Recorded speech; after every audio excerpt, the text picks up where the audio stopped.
ایک بادشاہ اپنی سلطنت کے حالات دیکھنے کے لیے نکلا۔ وہ لوگوں کے درمیان گھومتا ہوا ایک کھیت کے پاس جا پہنچا۔ اس نے دیکھا کہ ایک کسان بڑی محنت سے زمین بنا رہا تھا۔ اس کے چہرے پر ایک سکون اور عجیب دلکش تھی۔ بادشاہ اس شخص کے پاس پہنچا اور اس سے پوچھا کہ تم بہت دل جمی سے کام کر رہے ہو، اور اس سے پوچھا کہ یہ زمین تمہاری ہے۔ اس نے کہا نہیں، یہ زمین میری نہیں ہے، میں تو یہاں مزدوری کرتا ہوں، مجھے روزانہ اجرت ملتی ہے۔ بادشاہ نے پوچھا کہ تمہیں روزانہ کتنی اجرت ملتی ہے؟ 4 درم روزانہ۔ یہ سن کر بادشاہ چونک گیا۔ کیا 4 درم تمہارے لیے کافی ہیں؟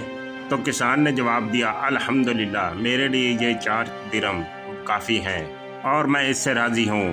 یہ میرے 4 درم، ایک میں اپنے خاندان کے لیے استعمال کرتا ہوں، 1 درم میں اپنا قرض ادا کرتا ہوں، 1 درم میں قرض دیتا ہوں، اور 1 درم میں خدا کی راہ میں خرچ کرتا ہوں۔ بادشاہ یہ سن کر حیران ہوا۔ اس نے کہا تمہاری معیشت تو ٹھیک ہے، لیکن یہ تمہارا قرض کیسا ہے؟ اور یہ تم قرض کس کو دیتے ہو؟ تمہاری حالت تو خود خراب ہے۔ اس نے کہا حضور، جو میں اپنی معیشت پر خرچ کرتا ہوں وہ میری بیوی بچوں کا ہے، اور جو قرض پر خرچ کرتا ہوں وہ میرے بچوں کے لیے ہے۔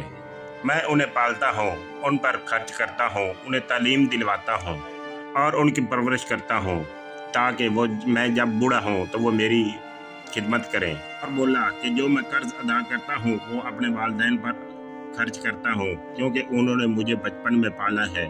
میں ان کی خدمت کرتا ہوں کیونکہ وہ اب بوڑھے ہو چکے ہیں، کیونکہ یہ میں قرض ادا کر رہا ہوں۔ بادشاہ خاموشی سے سنتا رہا۔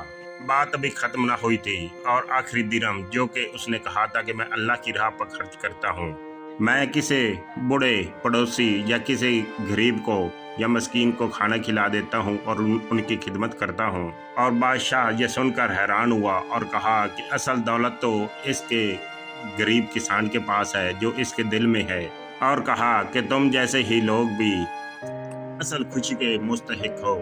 اور اس کسان کو ایک بڑی رقم خاموشی سے دی انعام کے طور پر اور واپس لوٹ گیا۔